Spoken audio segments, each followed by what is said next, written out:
Meus queridos e amados irmãos, paz do Senhor Jesus,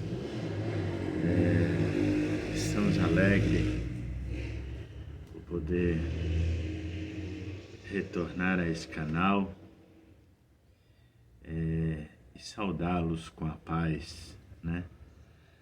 Que Deus possa te abençoar nesse dia de hoje e que essa palavra que for ministrada nessa tarde possa alcançar teu coração, né, e te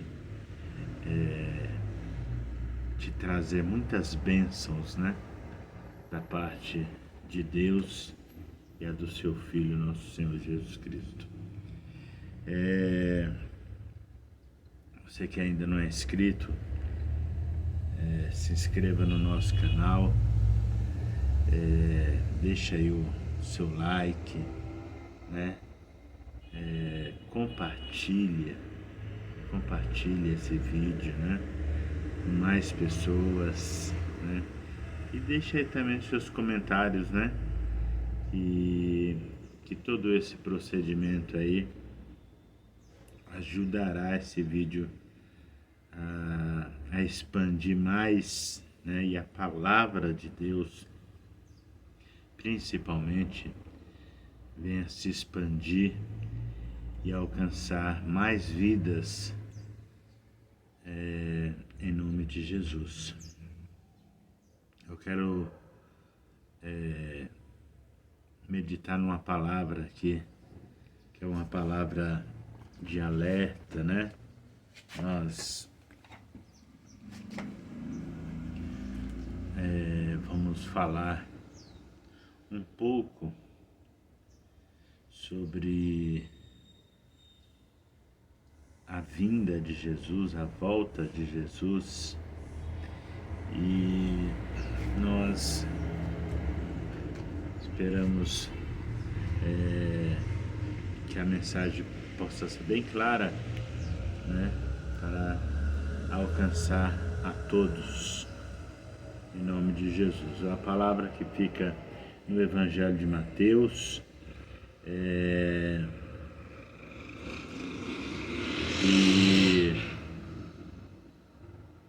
no capítulo 24, né?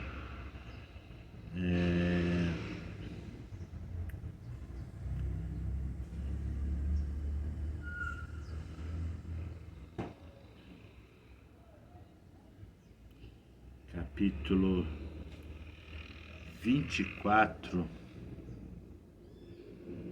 e o versículo de novo. Vamos ler aqui a partir do versículo 32 para nós pegarmos o contexto da história, né?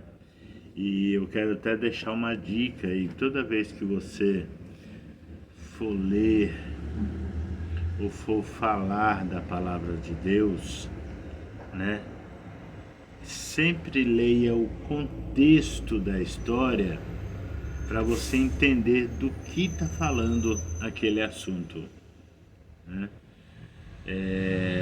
Nós temos um grupo de pessoas por aí, que você vai logo saber quem que eles ficam batendo de casa em casa e eles ficam falando a respeito da palavra de Deus. Eles falam que vai haver um paraíso na terra, né? E que todos vão ficar na terra. E esse grupo de pessoas não doam sangue, né? Eles não aceitam Jesus, né, como Deus, e entre tantas e tantas outras besteiras que eles falam. E eles falam um monte de versículo, mas um monte mesmo, não é pouco não, entendeu? Eles têm muitos versículos de cor, porém são versículos isolados, né? E o perigo do versículo isolado é que você pode manipular o assunto que você quer que a pessoa acredite. Então você usa um versículo isolado e fala, olha, está escrito aqui, mas você tem que ler todo o texto para ver do que está falando aquele versículo. Entendeu? Então, aqueles que não têm o hábito de ler a Bíblia passam mal, né?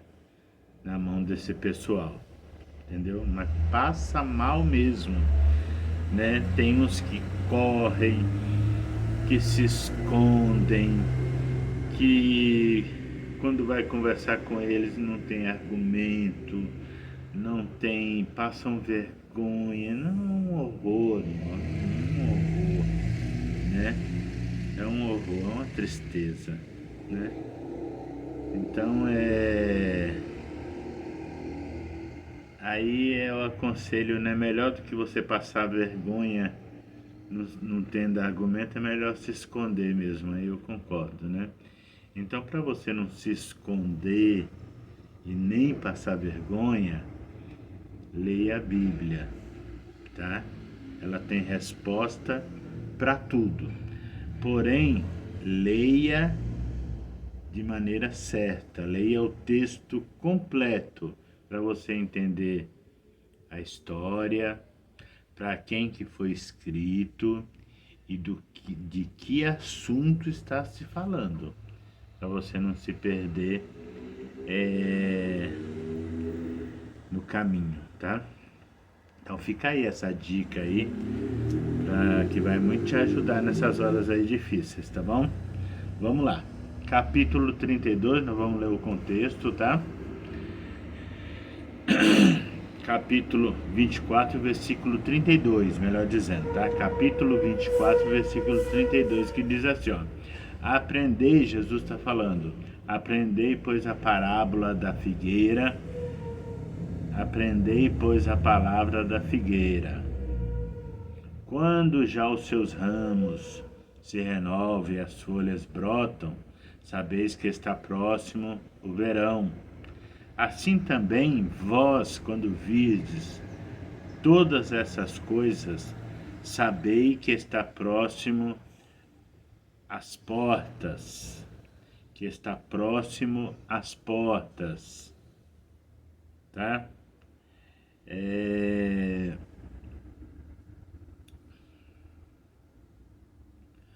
Em verdade vos digo que não passará essa geração sem que tudo isso aconteça. Passará o céu e a terra.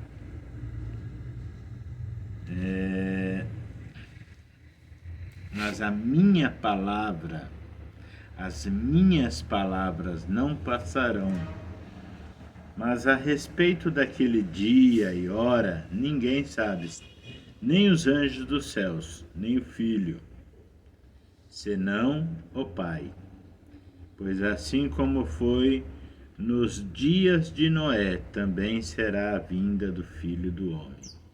Porquanto assim como nos dias anteriores ao dilúvio, comiam, bebiam, casavam e davam-se em casamento, até o dia em que Noé entrou na arca, e não o perceberam, senão quando veio o dilúvio e os levou a todos. Assim será também a vinda do Filho do Homem. Então 2 estarão no campo, um será tomado e deixado o outro. 2 estarão trabalhando no moinho, uma será tomada e deixada a outra. Portanto, vigiai, porque não sabeis em que dia vem o vosso Senhor. Mas considerai isto: se o pai de família soubesse a que hora viria o ladrão, vigiaria e não deixaria que fosse arrombada a sua casa. Por isso ficai também vós apercebidos, porque a hora em que não cuidais, o Filho do Homem virá. Tá? 38, vigilante. Então, meus queridos irmãos, olha, só para a gente entender aqui o contexto da história, que nós acabamos de falar, Jesus está falando acerca da sua vinda. Então, todo o capítulo 24, né, ele está falando sobre a sua vinda, né, falando sobre o princípio das dores, tá? Falando assuntos referente à sua vinda. É isso que Jesus está falando, tá? Então ele usa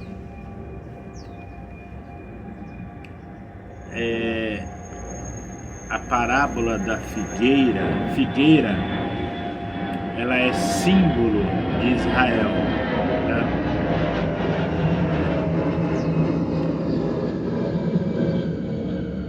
Ela é símbolo de Israel, a figueira. Então, quando Jesus aqui fala assim, ó, quando a figueira renova as folhas e brotam, sabeis que o verão está próximo. Então, o que Jesus quis dizer com isso? Para você analisar os tempos, ainda que você não sabe o dia e nem a hora, porque ele não deixou escrito isso aí, e disse que nem os anjos sabem, mas unicamente o Pai, ele nos orientou a olhar para o tempo, né? Então ele usou como exemplo o que? A figueira. Ele falou, olha, quando a figueira já floresce, você já sabe que está chegando o verão.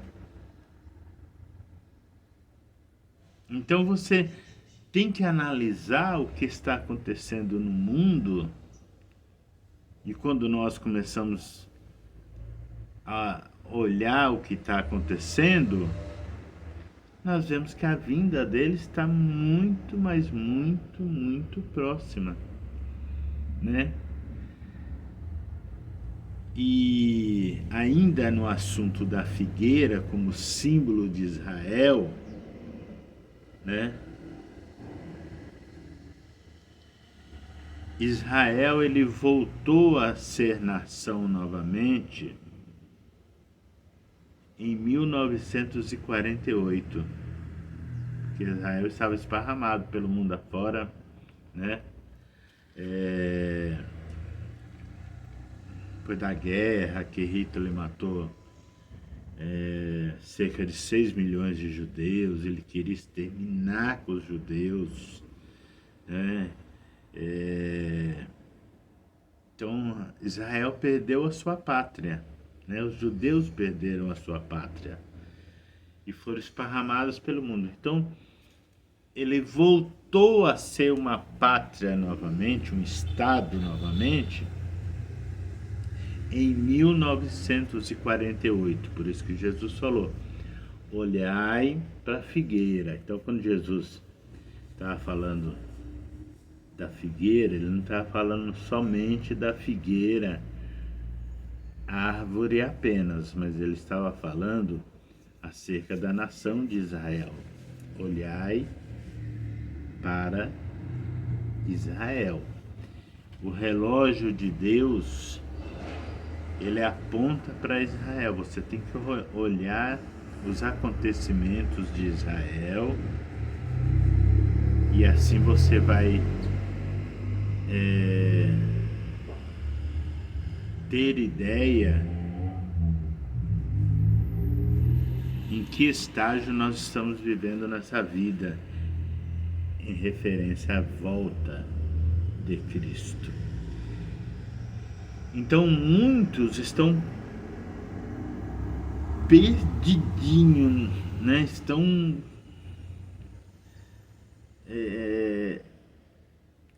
não conseguem enxergar, né, os acontecimentos. Estão mais perdidos, né, como diz o ditado, do que cego em tiroteio. Estão perdido. Mas já aconteceu isso já, né? Porque assim como nós precisamos olhar para as estações, o inimigo também ele cria, né, movimentos para distrair o, o, o mundo, né, e não olhar para onde deve olhar realmente. E na época, por isso que Jesus usou aqui o exemplo, falou, olha, como foi nos dias de Noé. Para nós entendermos como isso que Jesus está falando, nós temos que relembrar a história de Noé, né? Por isso ele falou, ó, como foi nos dias de Noé, assim também será a vinda, a volta do Filho do Homem. Entendeu? É o versículo 37. Pois assim como foi nos dias de Noé, também será a vinda do Filho do Homem. Aí você tem que lembrar da história de Noé, né? E eu já vou contar já, tá? Portanto, assim como nos dias anteriores ao dilúvio, comiam, bebiam, casavam, davam-se em casamento, até o dia em que Noé entrou na arca. 39. E não perceberam, senão quando veio o dilúvio levou a todos. Assim será também a vinda do Filho do Homem. Então,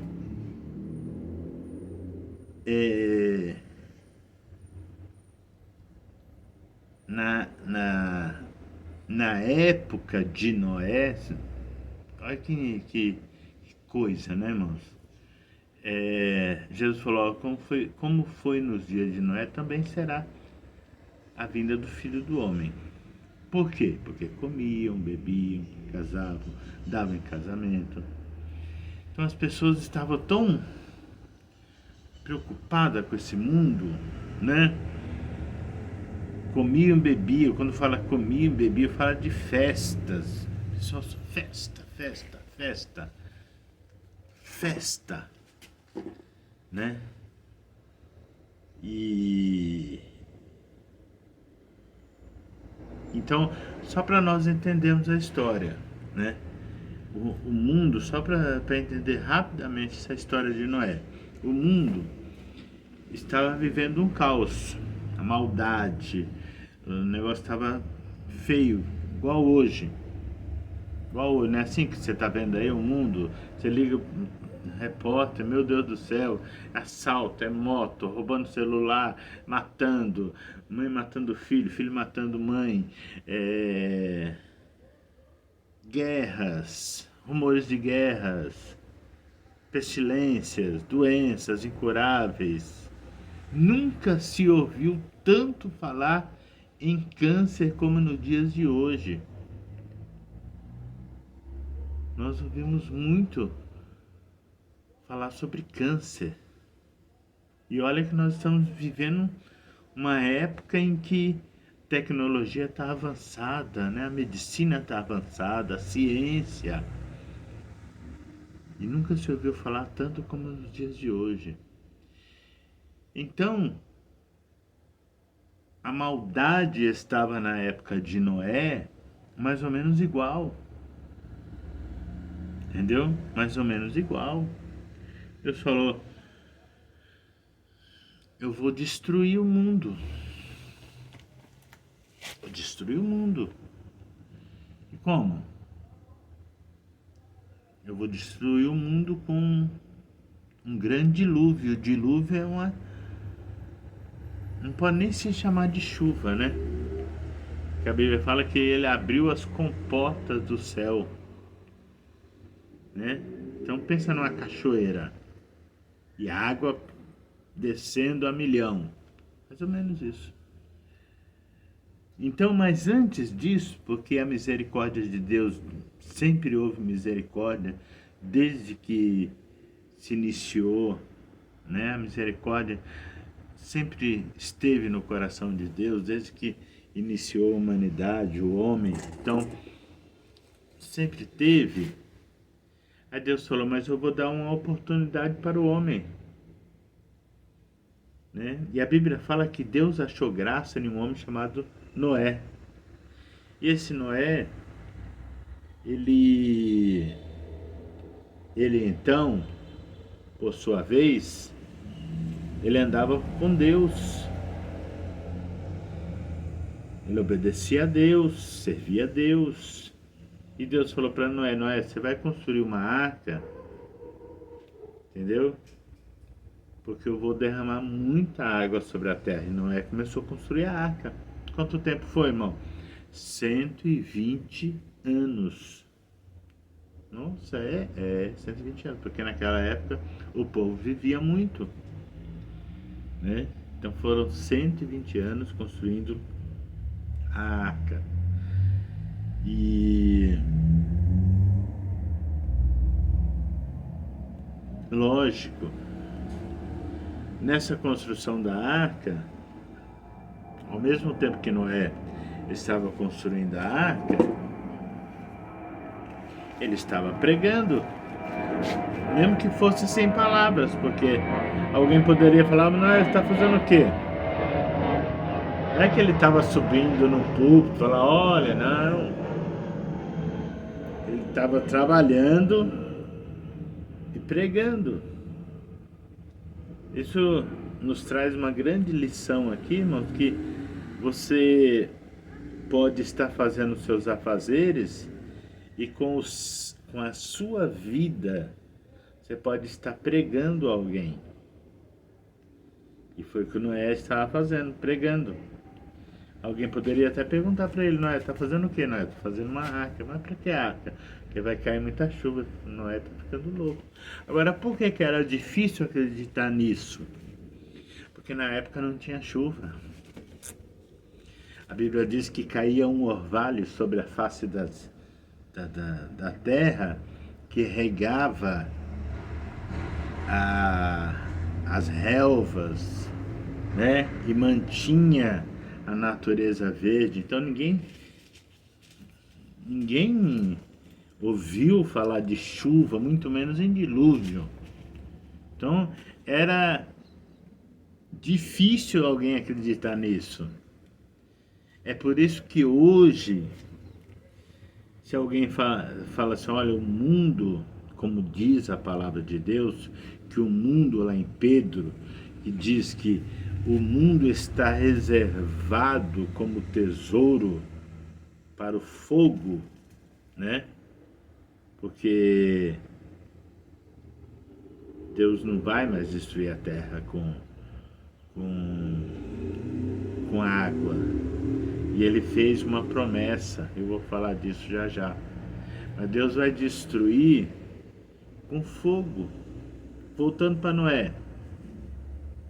Então Noé pregando a palavra de Deus através das suas atitudes, das marteladas, né, das madeiras, carregando, passando, né, o betume, que era um pinche, né, para aquela arca não entrar água, né, aquela madeira especial. Noé fazendo ali, as pessoas, lógico, aquela geração toda ficou sabendo. E Noé começou a construir a arca. 120 anos é tempo suficiente para a pessoa pensar, analisar, saber se quer, se não quer. É muito tempo. Mas as pessoas não quiseram. E Noé continuou fazendo o que Deus ordenara, que era construir a arca. Como o povo não quis dar ouvidos a Noé, e aqui entra a parte que Jesus falou, e o povo casava, e o povo comiam, bebiam, casavam e davam-se em casamento, até que no dia que veio o dilúvio. Então, como o povo não quis, o povo ficou vivendo. Deixa esse Noé lá, esse Noé é louco, rapaz, esse Noé é doido, deixa esse Noé pra lá. né? E festa, e mais festa, e festividade, e alegria, e vamos pular o carnaval, e vamos, né, nos alegrar.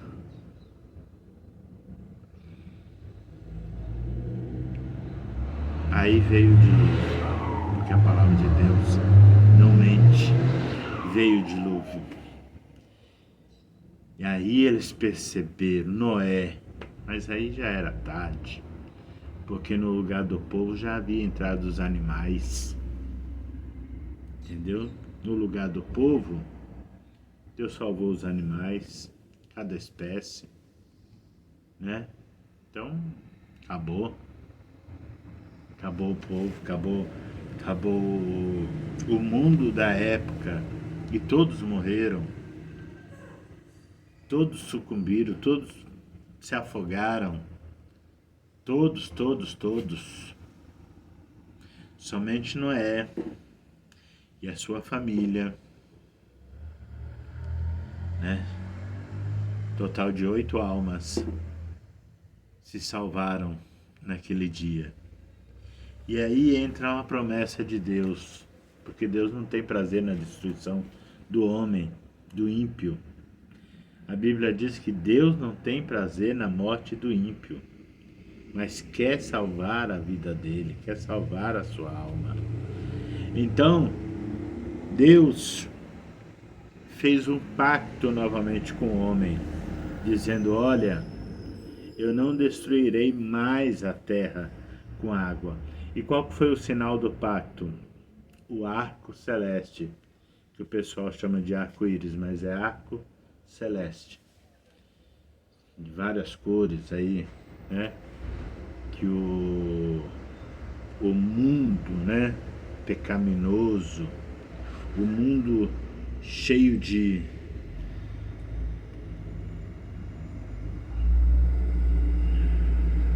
maldade no coração, de pecado no coração, pegou esse pacto, né, e hoje usa como tema de um movimento, né?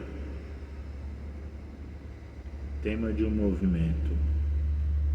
Mas o arco-íris não é tema de movimento. O arco-íris, ou o arco celeste, é um pacto que Deus fez com Noé, de que nunca mais ele iria destruir a terra com água, né? Mas a terra está reservada para o fogo. Então Jesus usou isso, e não é isso que nós estamos vivendo hoje? Não é isso que nós estamos vendo no dia a dia, né? Tem vários Noés, vários. Naquela época era um só Noé, apregoando a palavra de salvação através daquela arca. Hoje existem vários Noés por aí pregando a respeito da salvação, não mais por uma arca, mas por uma cruz, pelo sacrifício vivo do Filho de Deus, que através dele o homem escapa desse mundo que vai ser destruído pelo fogo e alcança a sua salvação e chega a um porto seguro.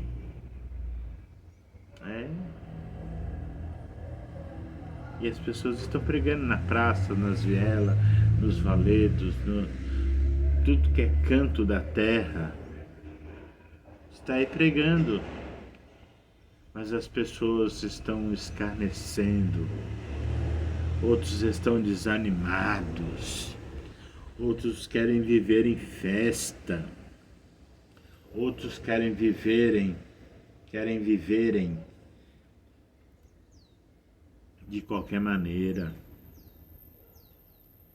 E Jesus está falando: olha, como foi no dia de Noé, assim será também a vinda do Filho do Homem. Então, Não deixe acontecer, e hoje já encerro aqui, não deixe acontecer o que aconteceu na época de Noé, que o povo estava desapercebido e preocupado com o mundo da época. Não deixe isso acontecer com você agora. Corra para a arca chamada Jesus e Ele te levará num porto seguro e você estará tranquilamente guardado em Deus. Que Deus te abençoe em nome do Senhor Jesus e te dê graça para correr para os pés dele rapidamente, porque esse mundo está indo nessa, esse mundo está se acabando, tem muita coisa para acontecer, mas a vinda de Jesus é rápida. A vinda de Jesus pode acontecer a qualquer momento. Que Deus nos dê graça para que nós possamos estar preparados naquele grande dia. Em nome de Jesus. Amém.